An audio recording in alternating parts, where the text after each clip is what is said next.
میری زندگی کا مقصد ہو اے کاش عشق احمد مجھے موت بھی جو آئے مجھے موت بھی جو آئے اسی جستجو میں آئے جب تک جیوں میں آقا.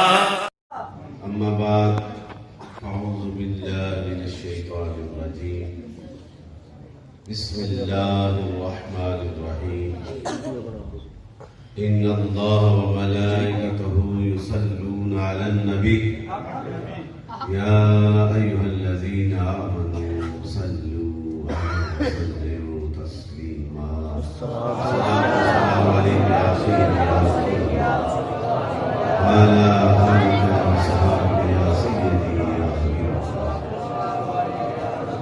برادران اسلام، فدایان دین متین، شمع رسالت کے پروانوں، عاشقان اولیاء، عاشقان مولوی، السلام علیکم ورحمۃ اللہ وبرکاتہ.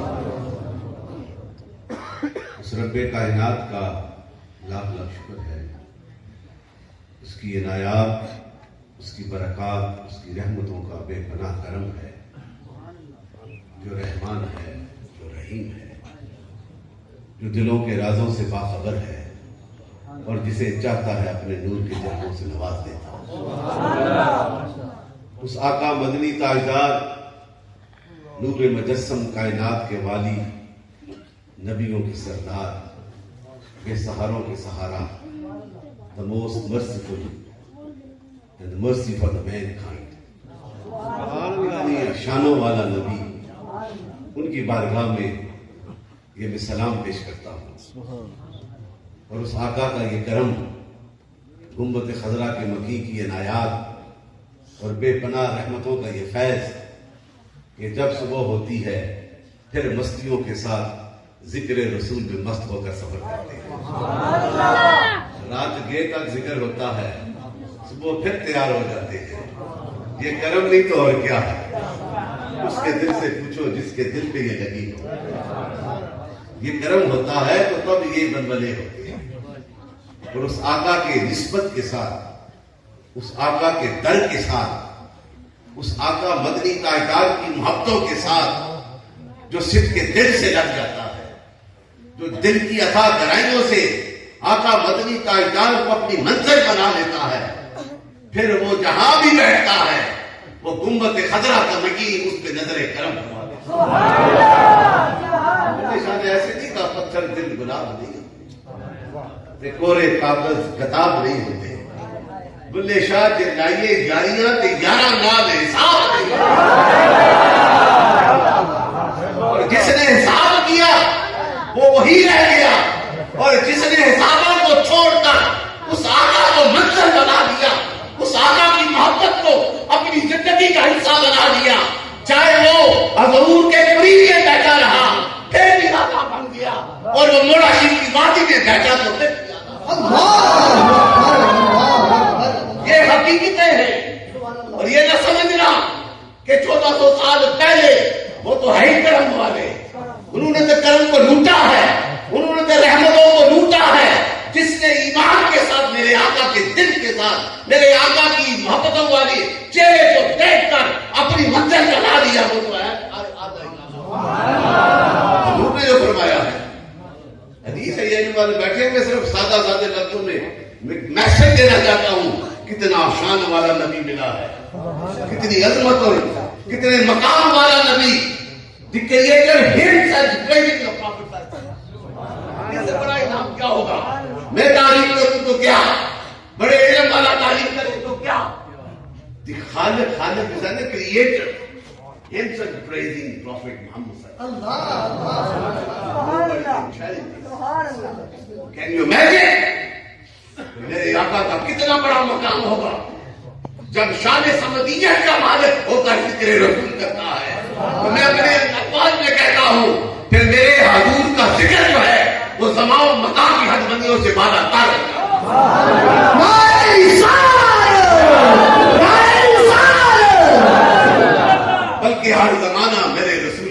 کا محتاج. پھر وہ خوش قسمت ہوا نا, وہ انعام والا ہوا جس نے یہاں نہیں سوچا بلکہ اس دل کے ساتھ اس چہرے کو دیکھ کر ان کی راہوں کو اپنی منزل بنا لیا. جس نے بنایا وہ اعلیٰ ہوتا ہے. اس دور میں بھی اعلیٰ اور جو آپ بناتا ہے آج بھی اعلیٰ. اس صدی کا خواجہ قاسم ہے نا, وہ کتنا اعلیٰ ہے کہ فیوٹی سے لے کر امریکہ تک جب خواجہ قاسم کا نام لیا جاتا ہے کوئی نہ کوئی دیوانہ تڑپ کے پیغام قاسم کا نعرہ لگاتا ہے.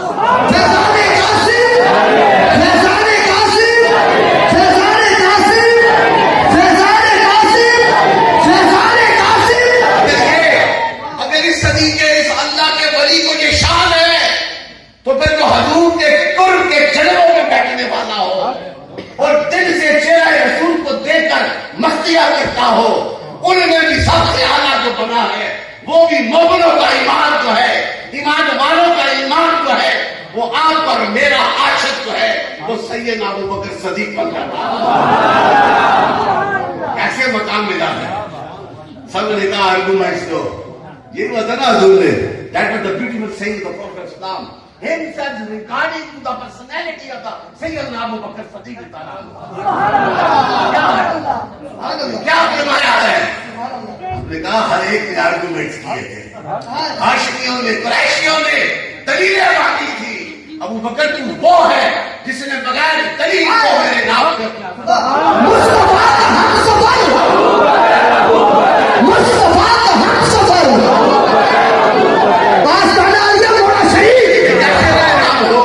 جو حضور کے در کا غلام بن جائے. تو حضور نے کہا that was the beautiful saying of the Prophet Islam. کہا جس نے میرے چہرے کو دیکھ لیا اسے آج کچھ نہیں کر سکتا. ایمان لانے کے بعد یہ نہیں کہا ایمان لائے پھر میرے چہرے کو دیکھے اسے آج کچھ نہیں کر سکتی, اور جو اس کے چہرے کو دیکھے جس نے میرا چہرہ دیکھا اس کو بھی آج کچھ نہیں کر سکتا. اس حدیث حضرت جابر رضی اللہ تعالیٰ عنہ سے یہ روایت ہے, it's the best companion of Prophet that narrated this beautiful thing. سبحان اللہ. عشق والے کیوں نہ فرضے جو حضور کا غلام بن جائے, حضور نے فرمایا ہے اس کو بھی آپ کچھ نہیں کر سکتے. میرا انتظار یہ کہتا ہے جو اس صدی میں بھی حضور کو اپنا غلام بنا, اپنا عاشق بناتا ہے, اس غلام میں بھی حضور کا یہ حکم دے اسی طرح طاقت ہو. یہ انعام ہے, یہ وہ برکتیں ہیں. تو سیدنا ابو بکر صدیق کے ان سب نے نعرے لگائے. ہم تو سب کے عاشق ہیں نا. ہر صحابی نے جب ایمان سے دیکھا نا وہاں پہ کوئی کوالیفیکیشن کی ریکوائرمنٹس نہیں تھی.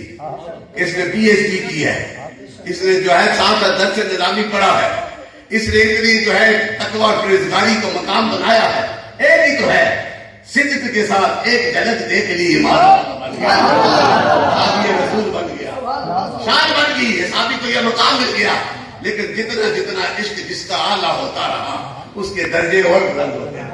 اور ان درجوں میں سب سے اعلیٰ جو ہے نا, اور میں 4 لفظوں میں یہ کہتا ہوں کہ سب سے اعلیٰ جو ہے جس کا فکر بھی در رسول پہ گرا ہے, جس کا خیال بھی حضور ہے, جس کا مال بھی حضور کے قدموں میں نثار ہوا ہے, جس کا عشق بھی اس کی ابتدا ہوتی ہے تو چہرہ رسول کو دیکھ کے ہوتی ہے. اگر اس ہستی کا نام لیا جائے, ان سارے کریکٹر کو جمع کیا جائے تو ایک ہی ہستی نظر آتی ہے, وہ سیدنا ابو بکر صدیق. عشق میں بھی اعلیٰ, فکر میں بھی اعلیٰ, خیال میں بھی اعلیٰ, وفا میں بھی اعلیٰ, اور دولت لٹانے میں بھی اعلیٰ, اور جان دینے میں بھی اعلیٰ. یہ سارے پہلو ہیں اور سب کی حدیث ہے موجود کہ جان دی تو پرواہ نہ کی, خیال کیا تو پرواہ نہ کی. اور یہ خیال کا میں سب تذکرہ کرتا ہوں, یہ علم والے بیٹھے مجھ سے زیادہ, اور میں فخر سے کہتا ہوں خدا کی قسم, یہ بھی بناوٹ میں حقیقت بیان کرتا ہوں کہ آج مسیح کا اسلام, اور جو بھی حضور کا غلام ہو نا, جس کے خیال میں حضور کی محبت ہو وہ میرا امام ہے. یہ علم والے اس اہل سنت کے علماء کو ہم سلام پیش کرتے ہیں کہ وہ حضور کی محبتوں کا تذکرہ کرتے ہیں. قرآن پڑھتے ہیں تو حضور کی محبتوں کو ڈھونڈتے ہیں اور ملتی ہیں, حدیث پڑھتے ہیں تو حضور کی محبتوں کو ڈھونڈتے ہیں, اور جو ڈھونڈتا ہے وہی بقا کو پہنچتا ہے. اور وہ دیکھو خیال کیونکہ یہ تذکرہ کر دیا، میرا بھی موضوع کچھ اور تھا، لیکن آپ اس طرف چل پڑا ہو. خیال کتنا کامل، اور خیال دیکھے میرے ابو بکر کا دیکھو. اور حدیث کا یہ تھوڑا سا مفہوم ریفرنس سامنے رکھنے کے لیے کہ کچھ لوگ کہتے ہیں خیال آئے تو نماز ٹوٹتی ہے، یہی ہے نا. لیکن ابو بکر کا خیال حضور کا آئے تو نماز کامل ہوتی ہے، نماز تب کامل ہوتی ہے. وہ قبیلے کے جھگڑے میں نہیں کہتے سرکار نماز کا وقت ہو گیا، سارے بیٹھے، سب نے سب کی نگاہیں کس پہ پڑی؟ ابو بکر پہ پڑی. آپ مسلے پہ کھڑے ہو جائیں، نماز پڑھانے لگے، نماز کے دوران حضور آ گئے. کملی والا بھی اسی نماز کے دوران آ جاتا ہے اور صفوں کو چیر کے آتا ہے. آج بڑے سے بڑا پیر بھی کر کے دکھائے نا، یہ کسی کی طاقت نہیں، یہ سارے دن ملی ہے تو دو جہانوں کے مالی کو ملی. جدھر نگاہ کرے گا ادھر ہی خیر ہو جائے. آپ آگے کھڑے ہو گئے، آپ آگے کھڑے ہو گئے، نماز تھی، آپ الٹے ہاتھ سے آواز دی. صحابیوں نے کس کی طرف خیال کیا؟ حضور کی طرف خیال کیا نا. نماز جاری اور ایسے بھی ہو رہا ہے، سب کو پتہ چل جائے، باخبر ہو جائے کہ کملی والا آ گیا ہے، اتھارٹی والا آ گیا ہے، رحمتوں والا آ گیا ہے، قرآن کی شان کو بڑھانے والا آ گیا ہے، رب کے جلووں کا اظہار کرنے والا آ گیا ہے، اس کے پیغام کا منبع و چیز و برکات کے اصول کا مالک آ گیا ہے. تمام عرش میں جتنے علوم ہیں وہ سارے کے سارے سینہ مصطفیٰ میں منتقل کرنے والا آ گیا. شان والا ہے نا، یہ شان ہے that quality which Allah bestowed to his prophet Muhammad. آئے تو دیکھا تو سارے ہلچل ہے، نماز بھی جاری ہے نا، مسلح والے کو بھی پتا چل گیا. ابو بکر نے دیکھا حضور آگے، پیچھے آگے، قبلی والے نے اشارہ کر دیا، اللہ کا شکر ادا کیا، پھر پیچھے آگے، حضور آگے چلے گئے، نماز پوری. ایسے بھی کر کے دکھائے نا. آج ہوگا ان والوں سے پوچھو ہوگا، لیکن یہ شان اسی کی ہے.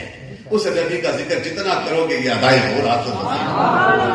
تو یہ وہ سیدنا ابو بکر کا عشق تھا، ادب تھا. پیچھے آگے، نماز کے بعد حضور نے پوچھا، میں نے تو اشارہ کر دیا، پھر کون سی چیز ماننے آئی؟ کہنے لگے that was the golden words given by the Khalifa of the Protestant. That was the shine that showed the respect. کیا فرمایا؟ یہ عاشقوں کے لیے میں پیش کرتا ہوں. کہا یا رسول اللہ، ابو قحافہ کا بیٹا اس لائق نہیں کہ دو جہانوں کا والی سامنے ہو اور غلام آگے کھڑا ہو جائے. وہ اس کا عشق تھا اور میرے رسول کی عطائیں یا حضور کا عشق تھا. یہ وہ محبتیں ہیں صوفیاء کی. آج وہی فیض چلتا چلتا، یہ چلتا چلتا صوفیاء کا ہم نقش بندی کہتے ہیں. حالانکہ یہ فیض تو ابو بکر کے سینے سے نکلا. وہ سینہ وہ ہے جس کے سینے میں میرے رسول نے سب کچھ ڈالا. یہ کرم ہے نا. ساروں کے ایمان ایک طرف ہو، ابو بکر کا ایمان ایک طرف ہو تو پھر بیماری ہو. تو یہ چلتا چلتا جب چلا نا یہ فیض، تو یہ سینٹرل ایشیا میں آج ہم نعرے لگا رہے ہیں نا. سینٹرل ایشیا سے مراد یہ ہے کہ انڈیا، پاکستان، سب کانٹیننٹ، یہ سارا سب کانٹیننٹ ہے. اس سارے اس علاقے میں اگر یہ فیض جاری ہوا ہے تو یہ اولیاء کے کرم کے صدقے سے جاری. اس ریئلٹی بیس بات کر، ہسٹری کو اٹھا کر دیکھیں. آج جتنی بھی مساجد ہے نا سب کانٹیننٹ میں، جس میں برے صغیر ہے، بنگلہ دیش ہے، یہ نیپال ہے، انڈیا سارا جو ہے، یہ پاکستان، یہ کشمیر، یہاں پہ آج ہم مساجد میں ذکر کرتے ہیں، آج حضور کی محبتوں کے نعرے لگاتے ہیں، محفل نعت کو سجاتے ہیں، ذکر و فکر کا اظہار کرتے ہیں. یہ سالانہ محفل سیف اللہ صاحب سجاتے ہیں، ان لاؤڈ اسپیکروں کو کھول کر حضور کے ذکر کے کرانے جاتے ہیں. یہ سارا کرم ہے اس فکری صوفی کا. میں انہیں سلام پیش کرتا ہوں. سیدنا مجدد افسانی کا یہ پیغام ہے جس نے اکبر کی سوچ کو مٹا دیا اور گھوڑا کی چوٹیوں والے آقا کے عشق کو آپ کے سینے میں ڈال دیا. کوئی لا نہیں سکتا. تو مجدد افسانی کیا ہے؟ اقبال نے کہا یہ فکری صوفی ہے. اس نے فکر کو بدلا ہے.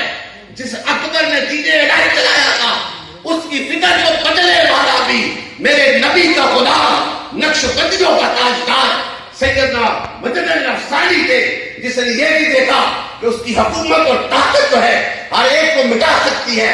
اس نے یہ سوچا یہ طاقتیں عارضی ہیں، جو طاقت سینے میں حضور کے عشق کی آئی ہے وہ ہمیں بتا دی.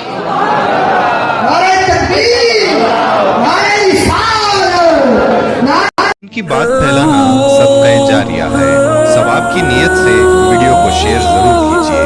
جزاک اللہ.